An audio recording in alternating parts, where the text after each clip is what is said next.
నమస్తే అండి, welcome to our channel. మనతో ఈరోజు పొలిటికల్ అనలిస్ట్ శ్రీలీల గారు ఉన్నారు. మేడం నమస్తే. నమస్తే. ఆంధ్రప్రదేశ్ తరపున అమర్ రాజా సంస్థకు నేను క్షమాపణలు తెలుపుతున్నాను అని చెప్పి నారా లోకేష్ గారు చెప్పారు.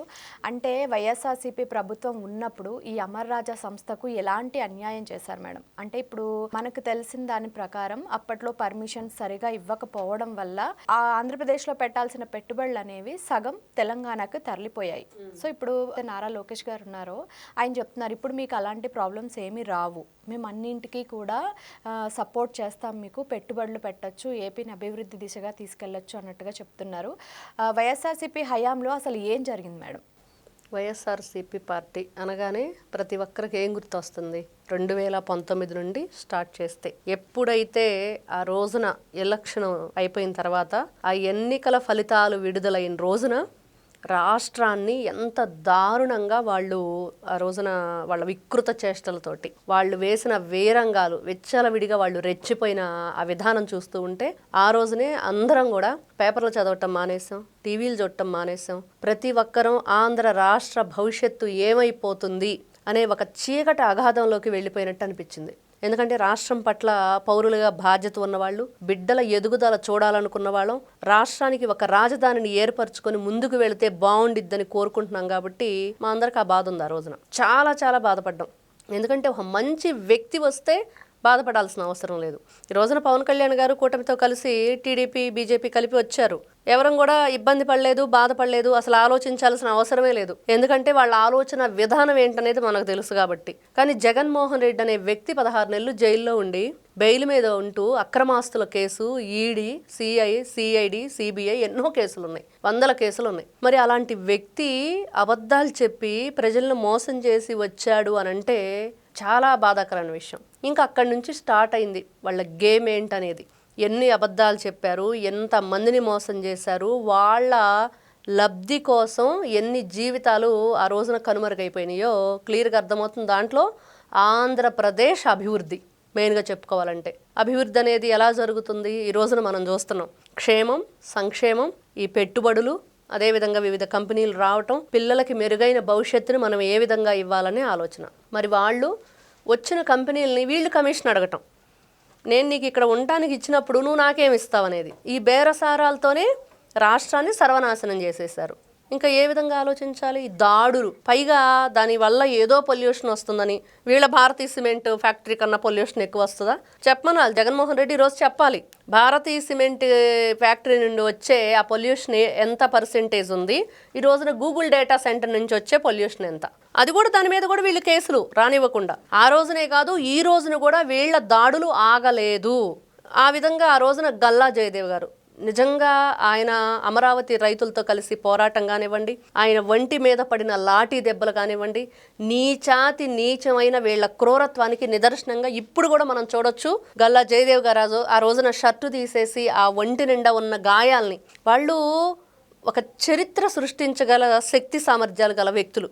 ఎందుకంటే మంచి చదువు, సాంప్రదాయం, వాళ్ళకి రాయల్టీ, అదేవిధంగా వాళ్ళు వెల్ పర్సన్స్, అదేవిధంగా వెల్ ఎడ్యుకేషన్, అదేవిధంగా వాళ్ళు ఫైనాన్షియల్గా కూడా బాగా అభివృద్ధిలో ఉన్న వ్యక్తులు. దాన్ని జగన్మోహన్ రెడ్డి ఎక్కడా కూడా రాష్ట్రానికి ఇట్లాంటి వ్యక్తులు ఉండటానికి వీల్లేదు అని చెప్పేసి బయటకు నెట్టేసే పరిస్థితి.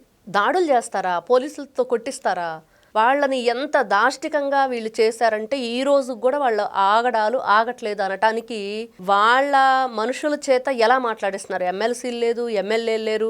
ఈ రోజున ఉన్న 11 మంది ఎమ్మెల్యేలు అసెంబ్లీకి వెళ్ళకపోగా వాళ్ళ ఎమ్మెల్సీలు మాట్లాడే విధానం, లోకేష్ గారి గురించి ముఖ్యంగా ఇక్కడ మీరు అంటున్నట్లుగా అమర్ రాజా సంస్థకి నారా లోకేష్ గారు ఎందుకు సారీ చెప్పారు అనేది వీళ్ళు చేసిన దాష్టికం. ఆ రోజున ఆంధ్ర రాష్ట్రం తరపున ఇప్పుడున్న ఐటీ మినిస్టర్గా ఆయన నేను క్షమాపణలు చెప్తున్నానని చెప్పారు. గతంలో ఇలాగే ఎవరికి వీళ్ళు అన్యాయం చేశారో వాళ్ళకు కూడా నారా లోకేష్ గారు ఆంధ్ర రాష్ట్రం తరపున క్షమాపణలు కోరటం జరిగింది. ఇక్కడ ఇలా ఉంటే మళ్ళీ వీళ్ళ పేపర్లో వీళ్ళు రాసేది ఏంటి అంటే, ఇదిగో తోడల్లుడికి భరత్ గారికి గీతం విద్యా సంస్థలకి ఇట్లా భూములు, ప్రభుత్వ భూముల్ని కట్టబెట్టారు. దాని మీద వాళ్ళ లాయర్, గీతంస్ సంబంధించి ఆ సంస్థ లాయర్ వాళ్ళకి నోటీసులు ఇవ్వటం, వాళ్ళ మీద కేసు కోట్ల రూపాయల పరువు నష్టం దావా కేసు. ఎవరావిడ? ఎమ్మెల్సీ వరూది కళ్యాణి, వైఎస్ఆర్సీపీ పార్టీకి సంబంధించిన ఆవిడ. ఎందుకు అబద్ధ ప్రచారం చేస్తున్నారు? ఎందుకు అబద్ధాలు ఈ విధంగా మీరు ప్రచారం చేసి ఏ లబ్ధి చేకూర్చడానికి? ఎవరిని బ్లేమ్ చేద్దామని ఈ రోజున అందరికీ తెలిసిపోతుంది మీరేంటనేది. గతంలో 2019లో వీళ్ళు గెలిచి అడుగుపెట్టేటప్పటి వరకు కూడా ఎవరికి తెలియదు వీళ్ళు ఏం చేస్తారు అనేది. కానీ వీళ్ళు వన్స్ వచ్చాక ఇదిగో వీళ్ళ నీచమైన చరిత్ర ఒక్కొక్కటిగా బట్టబయలైంది. ఈ రోజున వాళ్ళు ఓడిపోయి 11 వచ్చినా కూడా ఏమంటున్నారు? రప్ప రప్ప నరికేస్తాం, రక్తంతో హోళీ చేస్తాం, గంగమ్మ జాతరలో పొట్టేళ్ళు బలిచ్చినట్టు బలిస్తాం. ఇది వాళ్ళు పట్టుకునే ప్లకార్డ్స్. జగన్మోహన్ రెడ్డి వచ్చినప్పుడు జగన్మోహన్ రెడ్డి కూడా అంతే, అదే బాట, అదే పాట, అదే మాట. ఏమంటాడు? పోలీసులు బట్టలోడ తీస్తాము, పోలీసులు రిటైర్డ్ అయిపోయినా కూడా వదిలిపెట్టము, సప్త సముద్రాల అవతలున్న లాక్కొస్తాము. ఇట్లాంటి వ్యక్తుల మనం కర్మ కాలి 2019 నుంచి 24 మధ్య ప్రజాప్రతినిధులుగా ఉన్నారు. వీళ్ళు ప్రజాప్రతినిధులు కాదు, ప్రతినిధిని దోచుకున్న వ్యక్తులు ఆ రోజున. కాబట్టి అందుకనే ఏదైనా ఒక సమస్యలు రావాలంటే దానికి సమగ్రవంతమైన పరిపాలన ఉండాలి, సమర్థవంతమైన నాయకుడు ఉండాలి. ఆ నాయకుడు ఇప్పుడున్నాడు, ప్రజానాయకుడు ఉన్నాడు. మరి ప్రజా గళాన్ని ఏ విధంగా వినిపించారో చూసాం.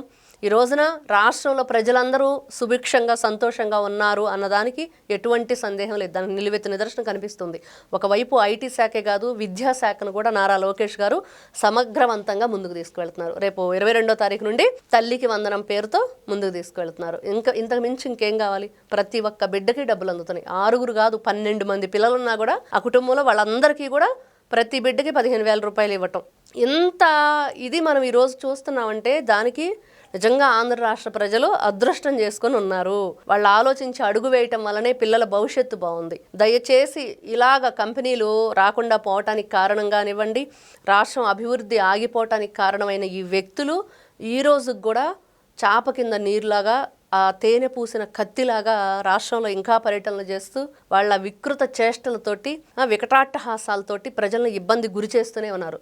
నేను చూసాం సభ, అక్కడికెక్కడికో వెళ్ళాడు, రైతులను ఏదో ఉద్ధరిస్తానన్నాడు, ఇంకేదో చేస్తానన్నాడు. అక్కడ 200 రూపాయలు ఇస్తానని చెప్పిన జగన్మోహన్ రెడ్డి ఇవ్వలేదని చెప్పి ఈయన స్టేజ్ మీద ఉండగానే అక్కడ ఉన్న కుర్చీలు విరగొట్టడం, వచ్చిన జనాలు అక్కడున్న బ్యారికేడ్స్ అన్నీ కూడా పక్కకు నెట్టేసేయటం, అవి ఐరన్తో చేసిన బ్యారికేడ్స్ ఒక అతని కాలు మీద పడి ఆయన కాలు కూడా ఇరగటం జరిగింది. అంటే జగన్మోహన్ రెడ్డి అక్కడికన్నా ఒక కార్యక్రమం పెట్టాడంటే ఇంకా ఏం జరగలేదు అనుకుంటున్నాం, జరిగిపోయింది. అక్కడ మనిషి అన్నా కావాలి, లేకపోతే వాళ్ళకి ఏదన్నా ఇలాంటి విపత్తు అయినా సంభవించాలి.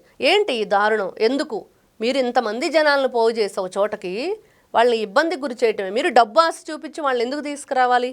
మందాసి చూపించి ఎందుకు తీసుకురావాలి? జగన్మోహన్ రెడ్డికి జనం చూడందే అతనికి పాపం ఏ కార్యక్రమానికి కూడా వెళ్ళబుద్ధి కాదు. కాబట్టి ఫస్ట్ ఇలాగా జనాల్ని తీసుకొచ్చేసి సీఎం అని అనిపించుకుంటూ ఆ వికృత చేష్టలు చేస్తూ వీళ్ళు ప్రతి అడుగు కూడా విధ్వంసం వైపు తప్పించి వికాసం వైపు ఉండదు అనటానికి నిలువెత్తు నిదర్శనం వైఎస్ఆర్సీపీ పార్టీ. కానీ లోకేష్ గారు మాత్రం అలా కాదు అనటానికి ఈ రోజున వచ్చే సమస్యలు కానివ్వండి, అతను ఇతర దేశాలకు వెళ్ళి ప్రపంచ స్థాయిలో ఆంధ్రప్రదేశ్ అనేది ఒక మెట్టు ఎదిగింది అనటానికి ఇప్పుడు మనకు వచ్చే సమస్యలే నిదర్శనం. Thank you. నమస్తే.